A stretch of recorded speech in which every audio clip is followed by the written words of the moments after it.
मैं भारत के 130 करोड़ से ज्यादा लोगों की तरफ से प्रत्येक सदस्य देश को बहुत बहुत बधाई देता हूं। भारत को इस बात का बहुत गर्व है कि वो संयुक्त राष्ट्र के संस्थापक देशों में से एक है। आज के इस ऐतिहासिक अवसर पर मैं आप सभी के सामने भारत के 130 करोड़ लोगों की भावनाएं इस वैश्विक मंच पर साझा करने आया हूं। अध्यक्ष महोदय, 1945 की दुनिया निश्चित तौर पर आज से बहुत अलग थी। पूरा वैश्विक माहौल, साधन, संसाधन, समस्याएं, समाधान सब कुछ भिन्न थे। ऐसे में विश्व कल्याण की भावना के साथ जिस संस्था का गठन हुआ, जिस स्वरूप में गठन हुआ, वो भी उस समय के हिसाब से ही था। आज हम एक बिल्कुल अलग दौर में हैं।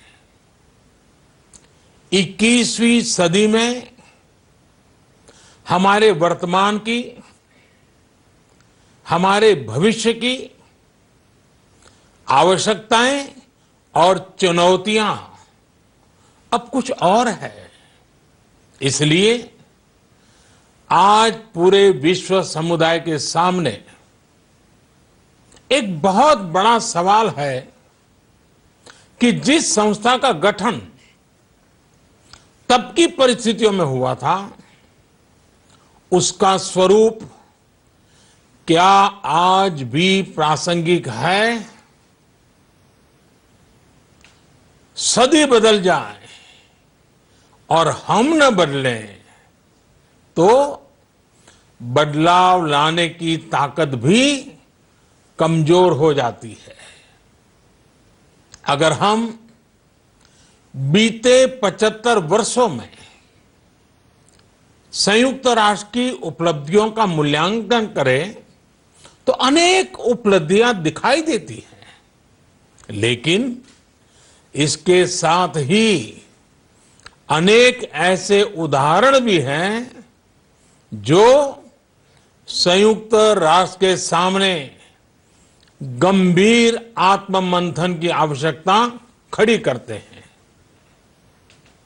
ये बात सही है कि कहने को तो तीसरा विश्व युद्ध नहीं हुआ, लेकिन इस बात को नकार नहीं सकते कि अनेकों युद्ध हुए, अनेकों गृह युद्ध भी हुए। कितने ही आतंकी हमलों ने पूरी दुनिया को थर्रा कर रख दिया। खून की नदियां बहती रही। इन युद्धों में, इन हमलों में जो मारे गए वो हमारी आपकी तरह इंसान ही थे। वो लाखों मासूम बच्चे जिन्हें दुनिया पर छा जाना था, वो दुनिया छोड़कर चले गए। कितने ही लोगों को अपने जीवन भर की पूंजी गंवानी पड़ी, अपने सपनों का घर छोड़ना पड़ा। उस समय और आज भी संयुक्त राष्ट्र के प्रयास क्या पर्याप्त थे? पिछले 8-9 महीने से पूरा विश्व कोरोना वैश्विक महामारी से संघर्ष कर रहा है। इस वैश्विक महामारी से निपटने के प्रयासों में संयुक्त राष्ट्र कहां है? एक प्रभावशाली रिस्पांस कहां है? अध्यक्ष महोदय, संयुक्त राष्ट्र की प्रतिक्रियाओं में बदलाव, व्यवस्थाओं में बदलाव, स्वरूप में बदलाव आज समय की मांग है। संयुक्त राष्ट्र का भारत में जो सम्मान है, भारत के 130 करोड़ से ज्यादा लोगों का इस वैश्विक संस्था पर जो अटूट विश्वास है, वो आपको बहुत कम देशों में मिलेगा। लेकिन ये भी उतनी ही बड़ी सच्चाई है कि भारत के लोग संयुक्त राष्ट्र के रिफॉर्म को लेकर जो प्रोसेस चल रहा है, उसके पूरा होने का बहुत लंबे समय से इंतजार कर रहे हैं। आज भारत के लोग चिंतित हैं कि क्या ये प्रोसेस कभी एक लॉजिकल एंड तक पहुंच पाएगा? आखिर कब तक भारत को संयुक्त राष्ट्र के डिसीजन मेकिंग स्ट्रक्चर से अलग रखा जाएगा?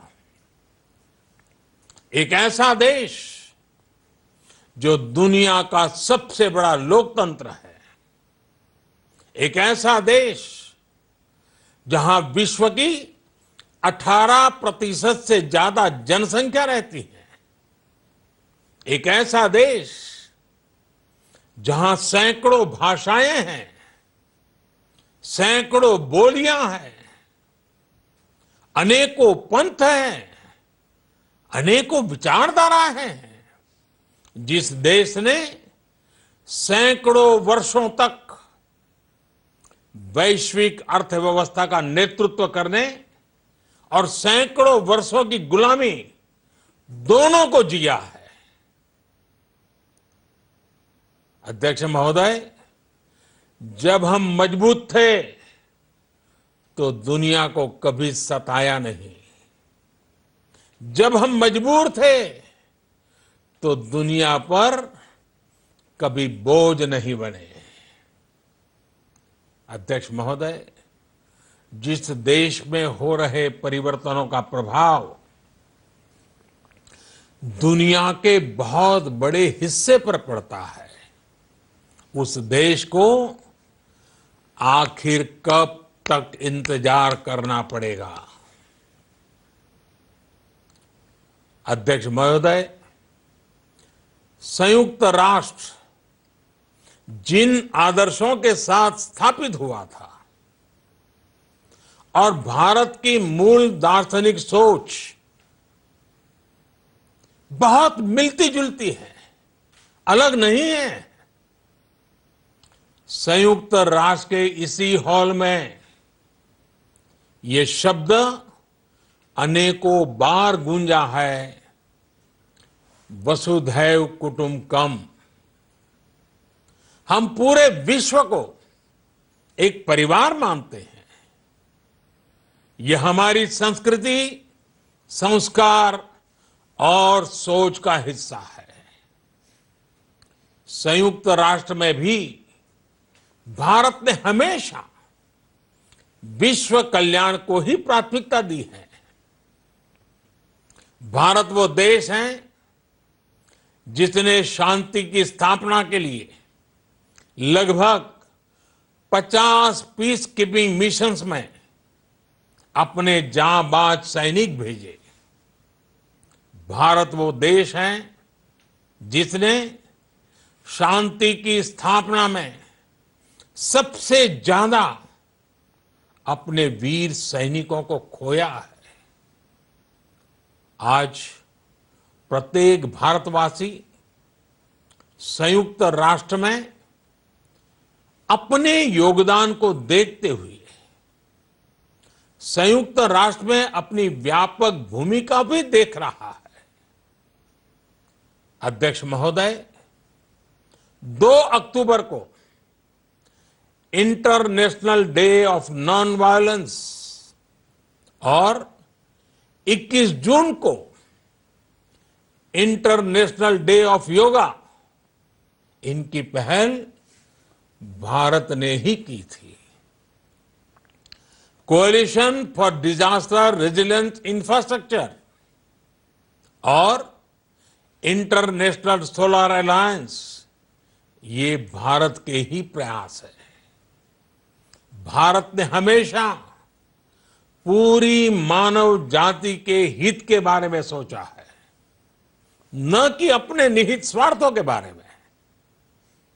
भारत की नीतियां हमेशा से इसी दर्शन से प्रेरित रही है।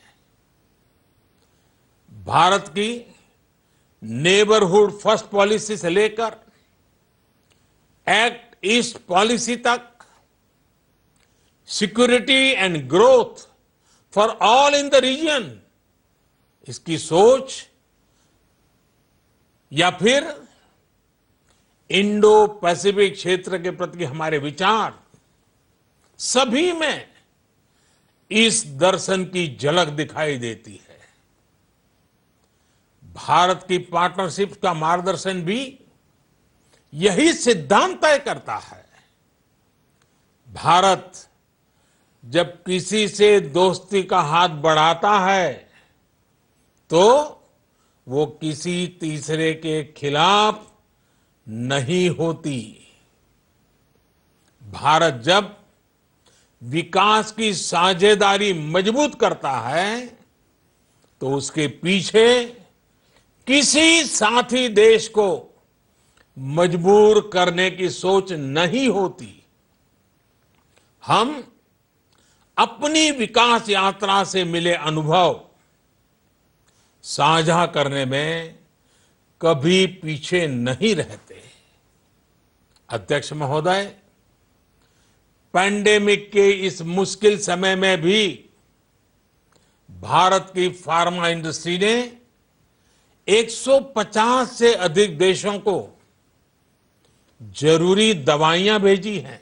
विश्व के सबसे बड़े वैक्सीन उत्पादक देश के तौर पर आज मैं वैश्विक समुदाय को एक और आश्वासन देना चाहता हूं। भारत की वैक्सीन प्रोडक्शन और वैक्सीन डिलीवरी क्षमता पूरी मानवता को इस संकट से बाहर निकालने के लिए काम आएगी। हम भारत में और अपने पड़ोस में फेज 3 क्लिनिकल ट्रायल्स की तरफ बढ़ रहे हैं। वैक्सीन की डिलीवरी के लिए कोल्ड चेन और स्टोरेज जैसी क्षमता बढ़ाने में भी भारत सभी की मदद करेगा। अध्यक्ष महोदय, अगले वर्ष जनवरी से भारत सुरक्षा परिषद के अस्थायी सदस्य के तौर पर भी अपना दायित्व निभाएगा। दुनिया के अनेक देशों ने भारत पर जो विश्वास जताया है, मैं उसके लिए सभी साथी देशों का आभार प्रकट करता हूं। विश्व के सबसे बड़े लोकतंत्र होने की प्रतिष्ठा और इसके अनुभव को हम विश्व हित के लिए उपयोग करेंगे। हमारा मार्ग जन कल्याण से जग कल्याण का है। भारत की आवाज हमेशा शांति, सुरक्षा और समृद्धि के लिए उठेगी। भारत की आवाज मानवता, मानव जाति और मानवीय मूल्यों के दुश्मन आतंकवाद, अवैध हथियारों की तस्करी, ड्रग्स, मनी लॉन्ड्रिंग के खिलाफ उठेगी। भारत की सांस्कृतिक धरोहर, संस्कार, हजारों वर्षों के अनुभव हमेशा विकासशील देशों को ताकत देंगे। भारत के अनुभव, भारत की उतार चढ़ाव से भरी विकास यात्रा विश्व कल्याण के मार्ग को मजबूत करेगी। अध्यक्ष महोदय, बीते कुछ वर्षों में रिफॉर्म, परफॉर्म, ट्रांसफॉर्म इस मंत्र के साथ भारत ने करोड़ों भारतीयों के जीवन में बड़े बदलाव लाने का काम किया है। यह अनुभव विश्व के बहुत से देशों के लिए उतने ही उपयोगी हैं जितने हमारे लिए। सिर्फ 4-5 साल में 400 मिलियन से ज्यादा लोगों को बैंकिंग सिस्टम से जोड़ना आसान नहीं था, लेकिन भारत ने ये करके दिखाया। सिर्फ 4-5 साल में 600 मिलियन लोगों को ओपन डेफिकेशन से मुक्त करना आसान नहीं था, लेकिन भारत ने ये करके दिखाया। सिर्फ 2-3 साल में 500 मिलियन से ज्यादा लोगों को मुफ्त इलाज की सुविधा से जोड़ना आसान नहीं था, लेकिन भारत ने ये करके दिखाया। आज भारत डिजिटल ट्रांजैक्शन के मामले में दुनिया के अग्रणी देशों में है। आज भारत अपने करोड़ों नागरिकों को डिजिटल एक्सेस देकर एम्पावरमेंट और ट्रांसपेरेंसी सुनिश्चित कर रहा है। आज भारत वर्ष 2025 तक अपने प्रत्येक नागरिक को टीबी से मुक्त करने के लिए बहुत बड़ा अभियान चला रहा है। आज भारत अपने गांवों के 150 मिलियन घरों में पाइप से पीने का पानी पहुंचाने का अभियान चला रहा है। कुछ दिन पहले ही भारत ने अपने 6 लाख गांवों को ब्रॉडबैंड ऑप्टिकल फाइबर से कनेक्ट करने की बहुत बड़ी योजना की शुरुआत की है। अध्यक्ष महोदय, पैंडेमिक के बाद बनी परिस्थितियों के बाद हम आत्मनिर्भर भारत के विजन को लेकर आगे बढ़ रहे हैं। आत्मनिर्भर भारत अभियान ग्लोबल इकोनॉमी के लिए भी एक फोर्स मल्टीप्लायर होगा। भारत में आज ये सुनिश्चित किया जा रहा है कि सभी योजनाओं का लाभ बिना किसी भेदभाव प्रत्येक नागरिक तक पहुंचे। विमेन एंटरप्राइज और लीडरशिप को प्रमोट करने के लिए भारत में बड़े स्तर पर प्रयास चल रहे हैं। आज दुनिया की सबसे बड़ी माइक्रो फाइनेंसिंग स्कीम्स का सबसे ज्यादा लाभ भारत की महिलाएं ही उठा रही हैं। भारत दुनिया के उन देशों में से एक है जहां महिलाओं को 26 वीक्स की पेड मैटरनिटी लीव दी जा रही है। भारत में ट्रांसजेंडर्स के अधिकारों को सुरक्षा देने के लिए भी कानूनी सुधार दिए गए हैं। अध्यक्ष महोदय, भारत विश्व से सीखते हुए, विश्व को अपने अनुभव बांटते हुए आगे बढ़ना चाहता है। मुझे विश्वास है कि अपने 75वें वर्ष में संयुक्त राष्ट्र और सदस्य सभी देश इस महान संस्था की प्रासंगिकता बनाए रखने के लिए और प्रतिबद्ध होकर काम करेंगे। संयुक्त राष्ट्र में संतुलन और संयुक्त राष्ट्र का सशक्तिकरण विश्व कल्याण के लिए उतना ही अनिवार्य है। आइए संयुक्त राष्ट्र के 75वें वर्ष पर हम सब मिलकर अपने आप को